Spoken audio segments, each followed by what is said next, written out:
4 o'clock in the morning down at Steve Kephouts' house, but I'll give it a go here. Kick and a pat basically relies on the old training of philosophy of training. Basically, you can't be nasty to everyone all the time. Why not? You have to be nice, and then you have to give them a bit of a kick every now and again. Now, and then you be nice, then you give them another bit of a kick, and soon they pretty much figure out that if they want you to be nice to them, then they be nice back, otherwise they get a kick. Now, originally that train of thought was being discussed around training a dog, right? Hey, I wasn't saying kick a dog. And then we moved on to the training of fiancés. Oh, no, really? We're actually talking about your boyfriend there, Spouses, thank you very much. and children. And now it's moved on to winery staff. So we've used the kick and a pat far afield, but we think it has something to do with, as well, the people out in the vineyards who are growing the grapes, because in growing a really excellent grape, you not only have to be incredibly sensitive and kind and nurturing, you also have to be a bit ruthless and wicked, and you slash and burn and cut and chop, and then you end up with a really beautiful artistic product, and that ends up being a really beautiful Iowa grape, which, if you've not had the pleasure of visiting any of the Iowa vineyards, I would really encourage you to do so. There's nothing more breathtaking than the sight of an Iowa vineyard at sunrise or sunset with a beautiful crop. Tell us about some of the, you guys are head of the co-op, correct? Well, no. No, we're not. The What's your heads of the co-op are the members of the co-op themselves. Oh, okay. Tell us something about the co-ops and what they actually, their function actually is. The co-op was initially created so people growing vineyards in Iowa would have somewhere to bring their grapes and not just sell them off to another winery. They would be part of the value-added process of actually growing and making the wine. The co-op was founded under those ideas and kind of took on a little bit more of its own persona from there, because it's become more and started making its own label of wine. I'm not Todd Fair, really, if we can get him over here, maybe wants to explain a little bit more about that sort of thing. That would be so nice if we could, but he's more the shy, silent type, so I'm thinking he's shaking his head no at us. But the really important thing about, I think, the co-op members and how it was formed, Gary Beeler and Larry Ingber, some local growers, they really have a strong heart for growing an agricultural crop.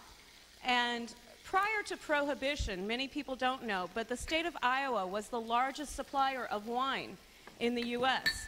Following the war, one of the largest. If it's not, technically it would be a statistical debate between, I believe, us and Missouri over who got those claiming rights. But since I'm in Iowa, I'm going to strongly say we were the strongest.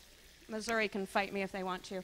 But anyway, following the war, many of the people who had been growing grapes and supplying the nation with really excellent Iowa wines stopped, and they actually had a blight for a number of years that affected the canes, correct? They didn't just stop. It came under Prohibition laws. It was actually forcibly ripped out of the ground. Right. Some of them were actually physically done. I mean, you guys all know the old moonshiners. Who in Iowa knows the moonshiners? There we go. Who in Iowa was a moonshiner? Better question. Oh, look, all the hands are down under their chairs. Nobody's going to admit to that. But anyway. Excuse me one second. What I'm doing right now is I'm going to go ahead and section an orange real quick, because this dish is coming with fruit sections on the top, and you'll see it when it comes out to your table, and also the camera crew will also catch it. But this is basically the fastest and the most efficient way to do any citrus. Just go around.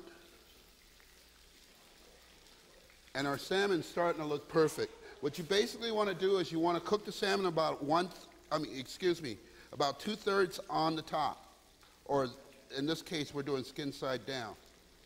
And then just section the orange such as this. I'm sorry for interrupting. Go ahead. I didn't see also how did you prep your skillet with any kind of oil, or is it just on the skin side? No, actually I used olive oil that has a little bit of garlic, and also garlic and rosemary in it. And can I take a peek at your reduction? Yes, it's just about there. It's a private question, I know, but I wanted to.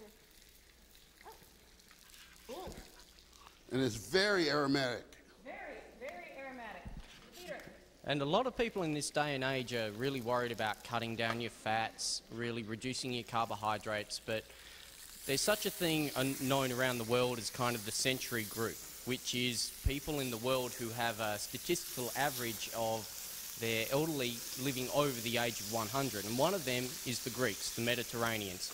And one of the things they do is they drink a whole lot of red wine and they eat a whole lot of olive oil and a whole lot of garlic. Oh, most definitely. Secret to a long and healthy life. Can I help you find something, Chef? No, we got it right here. And in a minute, we're going to be doing the dressing. But before we do the dressing, I'm going to do with these, I've got a little yellow squash here and also a little zucchini. And I'm going to make some florets real quick, which is very easy. It's just 5 cuts in a circular motion, such as this. That one I don't need. And then we're just going to do that one. 5 more. That one's gone bye-bye. Oh, this was perfect. I think Peter ought to get to try this as well, but he might lose a thumb. No, he wouldn't lose a thumb. I wouldn't let him. How are you at pumpkins? I've got a few pumpkins out in front that... I'm pretty good with a pumpkin, actually. Matter of fact, my favorite thing to carve is ice. And if you go to our website, you'll find that we have some very interesting ice carvings on it. You know, I think our local arts council is actually having an ice carving competition in January, aren't they, Mariam? Yeah. No, thank you. I'm going to be busy, I hope. Are you sure? We could get you a chainsaw. I know people. Oh, I've got one. Pete, I'm hoping I'll be busy doing more shows. I'm not that sort of artist. I cannot look at a lump of something and see the beauty. And then one more of these. This is just... Now, what will you do with this? I'm going to give it a quick saute in about 30 seconds. Gorgeous. And then I'm going to garnish the salad with it. Now, the salad dressing is about a minute away. So how long do you cook those salmon fillets for? The salmons are ready to come off as we speak. Ooh. Basically, what you basically are looking for is you want a beautiful medium rare on the salmon, and then you're going to let it rest for about 3 to 4 minutes while you put your salad together, make your dressings, and then it's going to be perfect. And while the salmon is resting, feel free to go ahead and use the same pan to saute your vegetables in. And one of the few bad things about camera is people can't actually smell how good this is. This is fabulous. Maybe it's scratch and sniff. Try, just take a moment, scratch your TV. Kids, come close to the screen. Now, It's not bad for your eyes. instead of wine, I'm going to use just a hint of rice vinegar.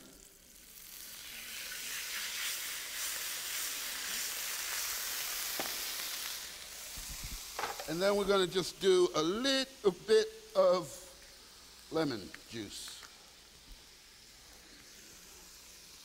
This is where the flavours will match very, very well with the wine that we have prepared. Almost for it. definitely. Oh, because it's citrusy. The citrus flavours and the sharp taste of the vinegar will match extremely well with the splendour in the glass. This is a wine that is designed to be a little bit sharp, but a little bit round with the sugar, and you'll see when it comes through. It'll be very, very nice. That's a beautiful dressing as well. It's very appealing to the Well, eye. okay, I've got a little burr mixer here. And what we're going to do is... That's a Bamix, mate. I've got 2 different types of oils here. One of the things that I do is I buy a lot of spices in bulk, and I actually put them in small containers such as this and put oil on top of them or vinegar on top of them, over the top of them, and inside of 6 months to a year, you've got this great flavored oils or vinegars that you can use in just about anything. And right now, if I can get it open, here you go, sir. Ooh, okay. Right now, oh, thanks. Right now, what I'm working with is, I've opened a few corks. right now what I'm working with is a really nice ginger oil. And then we're just gonna start adding the oil.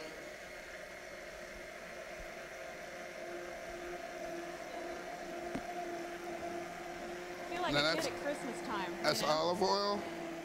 What consistency are you going for, Chef? I'm going for a really, really thin vinaigrette. If you were to add an egg to this, you would get emulsification. I don't want any emulsification whatsoever. What's a multiplication? Sorry. Emulsification is when you add oil and egg, and it's basically a mayonnaise. What I want to do is completely avoid that mayonnaise sensation here. But I want a very nice liquid, very flavorful. It's going to need a little bit more salt. And the dressing is done. Cooking is one of those fabulous things. It's like wine. You must taste everything at every stage. Oh, most definitely. We should taste it. My job has more fringe benefits than his, but you know. Actually, and anyone is always welcome to come down. And give me a lift home after I've finished a day at work. Not only that, but also to come down Yes. and visit the winery. Excuse me. I'm going to ask my assistant, Missy, to bring me 3 spoons, please. Spoons. But there is absolutely a standing offer for any member or any member of the public that would like to come down. The wine, you can taste the wine straight out of the tank, and I'll explain to you the different stages that they are at. And the wine will take on a different character for the stage that it's at. For example, the secondary ferment of wine is called malolactic fermentation, and you will never ever smell or taste a wine that is the same as when it's through malolactic fermentation. I'm not saying it's necessarily better, but it is very, very different. And it's something that you should do. It's just down here in Osceola.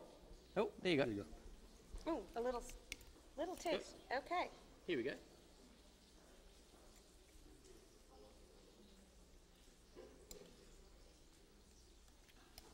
Oh, what's that called? Mouthfeel?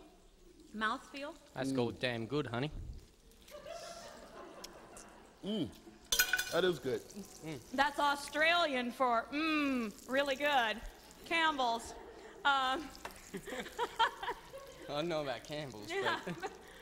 No, we were talking earlier, and perhaps everybody didn't get that, but one of the important terms that you hear wine enthusiasts throw around is mouthfeel. Just a handful. And to me, when I sampled Chef Cody's dressing, it had a mouthfeel to it. Now, would you like to explain to everybody what mouthfeel actually is in wine terminology?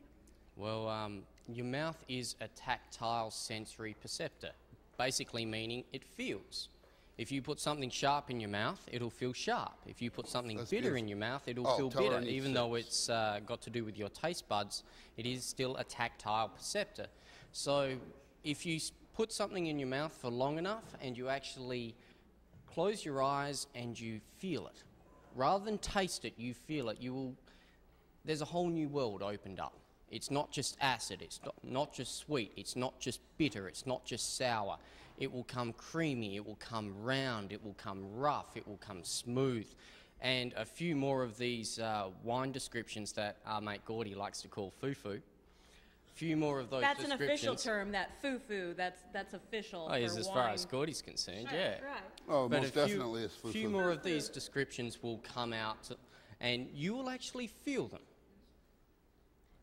And much the same as Chef Cody's dressing, which actually had a really great mouthfeel. It had a great bouquet, would you agree? Absolutely. And an essence and a mouthfeel. So we're getting a lot of tactile pleasure out of Chef Cody's offerings tonight. Absolutely.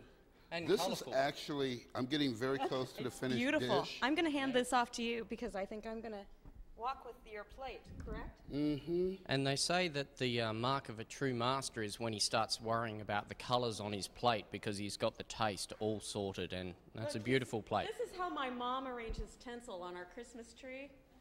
Isn't Mum in the audience? Mom is, but where's Mum? She'll resent this story, but it's one strand. I don't know about the rest of you, but Iowa tradition generally you put the metal tinsel on the tree, right? And there's certain people who have the handful of globs you haul back with your best pitch and you wheel it out there and you get a glob of tinsel. Well, at our house we get one individual strand and you look for the perfect branch on the tree that's waiting for that piece of tinsel, and then you drape it and then you look at it. There's a term for that. Actually, in Japan, Don't insult my mother. No. It's called satori. It's called satori, and the term is to find the ultimate pleasure in the smallest of movements. And that would be my mom. See, there you go. So, and that's what Chef Cody is doing for us all here tonight, because look at the placement on that. What is there? What are we? How many people Hang were on. there? We were doing it here to Mr. Oh, okay. White's 5 table people. because they were Okay. so quiet and well behaved. Okay, here we go. And they're going to go ahead and do this, serve this family style. Okay. And I have some plates here. And for all you others, it'll be just a minute and there'll be food coming out. Just give me 1 minute. You guys ready? Are these done? Yes. Oh, Okay. I need a spatula. oh, now? Oh, okay, yep. Oh, I'll hand it. Stay here. back to it. We'll just cut around this. Are we serving them to the people? No, you're going to hand them. Linda, you're going to break them. You got it? You need a spat. Okay. How many you got? 40. 41. 41. How many people live? 40. 40. Okay, beautiful. Right. Bring the stuff. Classy. Hit. Linda, slide. Yep, that one's mine, man.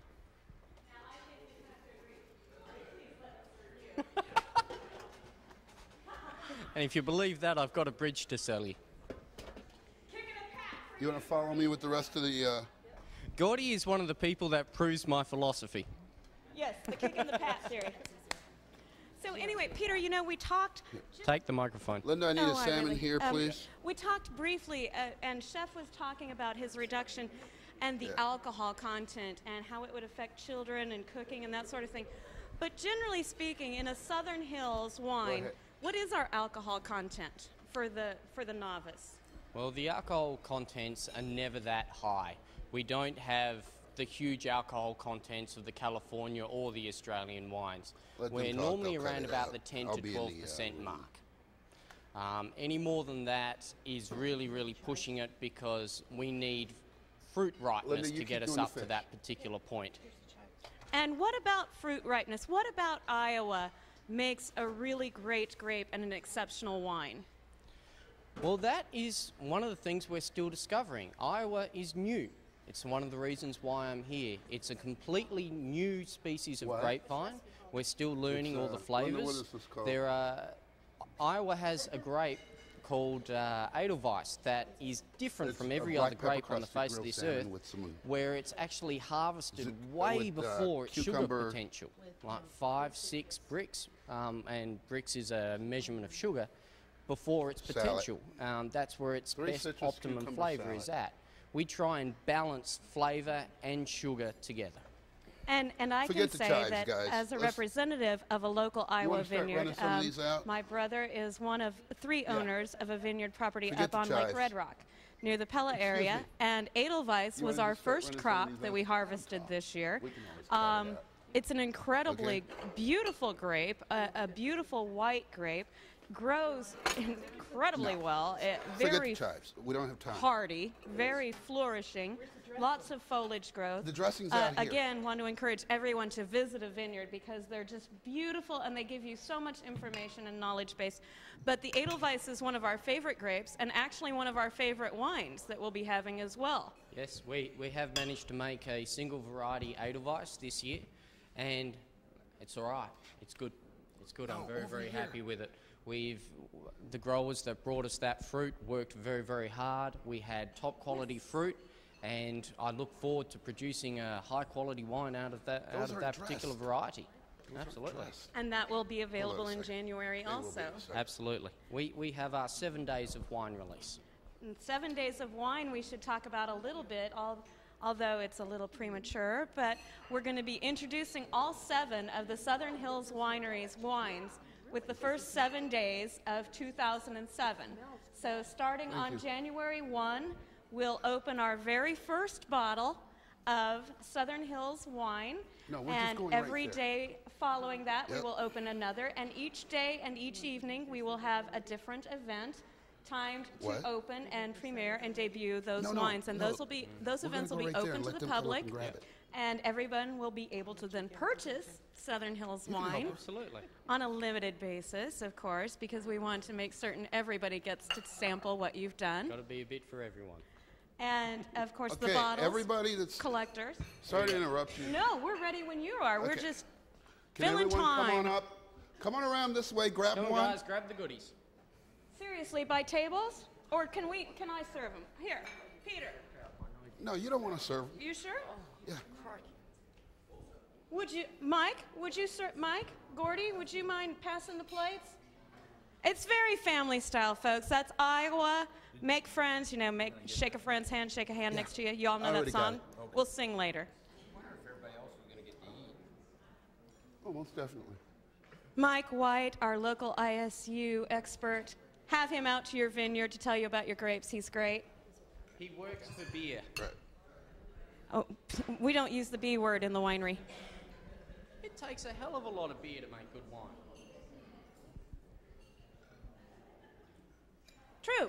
True. True. Very true. Lots of it. How many more we got? Say what you want. Bring We can it. eat I feel like I'm monitoring the Rose Parade. It's like the peony float went by. We're in Iowa, and we have a Penfolds cork. Penfolds is South Australian. And where did that come out of? Did that come out of Chef Cody's? Yep, that was the oil. What was bottle. that? The Penfolds cork. Oh, yeah. Most definitely. South Australian. Excellent. Well, brilliant. We'll take care Everything of it later. good comes out of Australia. Everything. Absolutely. Now, you guys got the Sauvignon, right? What I need you guys to do when you get done with this is just go ahead and put like 5 strawberries, half strawberries in each. Okay, Linda? No, it just means I'm standing up in front of the crowd. Where are the Sauvignon glasses? Only we started to, and then Why Cody are you interrupted doing us. You want us to kind of continue? We'll cut one. I'll take a slip.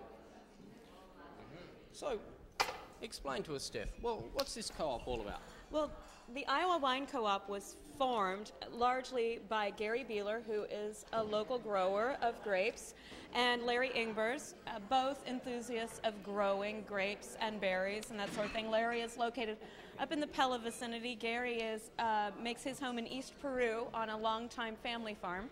Linda, where's the whisk? The gentlemen got together along with Mr. Mike White from the ISU Linda, Extension Office, inside the thing and over they here. began to explore the possibility of grape as a crop in Linda, Iowa. your custard is done. And as we have said earlier, that prior to Prohibition, No, it's Iowa fine. was It's one fine. of the It's largest perfect. suppliers of grapes for the I'm actually manufacturing gonna and send you making some more of wine back here. I'm not sure we'd call winemaking manufacturing. It's more an art. What? But the wine co-op was No. formed by growers for growers Soon as you get of done with that, grapes just in switch over. Iowa, with the expectation You and got the enough hopes food for the of making a really exceptional Iowa wine out of an Iowa-grown grape. And again, finding that market, agriculturally Next time, we're gonna speaking, have to switch for the heart of an Iowa grape grower. It's very much a personal, intimate thing to grow an Iowa grape. Each cane, grape. any grape. Any grape. Winemaking and grape growing, I know it's an old cliche. Everyone always banters around with it, but it is a very close personal process. Unless you start getting into a large winery where you just issue orders, if you're actually there making the wine, following it Well, we're in gonna every do another step, dish, it but- becomes your baby of sorts. And it becomes your creation. You'll be damned if you let anyone else take a hand of it. You want to guide it through each step, and you want it to be perfect because it reflects your personality and your desire in the end. I know that's an old cliche and it kind of sounds a little bit wrong, but it's the way I feel about it. No, I think it really, I think he really well 5 encapsulated no, the smart- Iowa 5 grape grower. things of, Having strawberries. managed and tended and been in a vineyard, my the wine family has now glasses. been in this for 7 years, and every season we live the crop. You touch each cane 80 times per growing season. And it's exceptionally hard Okay, we're ready to when move this on is when the you go. really the first 10 years of Iowa grapes. So the grape growers are doing a wonderful job. They really are. They're learning, they're growing, they're trying, and the production, what they're creating, and with Peter coming to us, we're getting a really excellent wine that is going to just be enjoyed nationally, and a true little-known Iowa treasure that we just really want to share with everyone, and hope that they come here and we welcome them and we say welcome home, welcome back to Iowa. So I think Chef Cody's ready for us to move on now. So Yes. teach us. Okay, the next dish that we're going to be doing It's a really interesting dish. It's actually an egg custard made with wine. It's known throughout France as a Savillon, and it's a delicious concept to put over fruit. It's an excellent dessert. It works great for everyone. I think everybody here is going to fall in love with this dish. But anyway, basic concept is you set up a double boiler, which we have here. What's a double boiler, chef? A double boiler is a pan with water in it that you allow to come to a boil, and then you go ahead and place your eggs in a bowl and place it in there. And what we're basically going to do is get this going.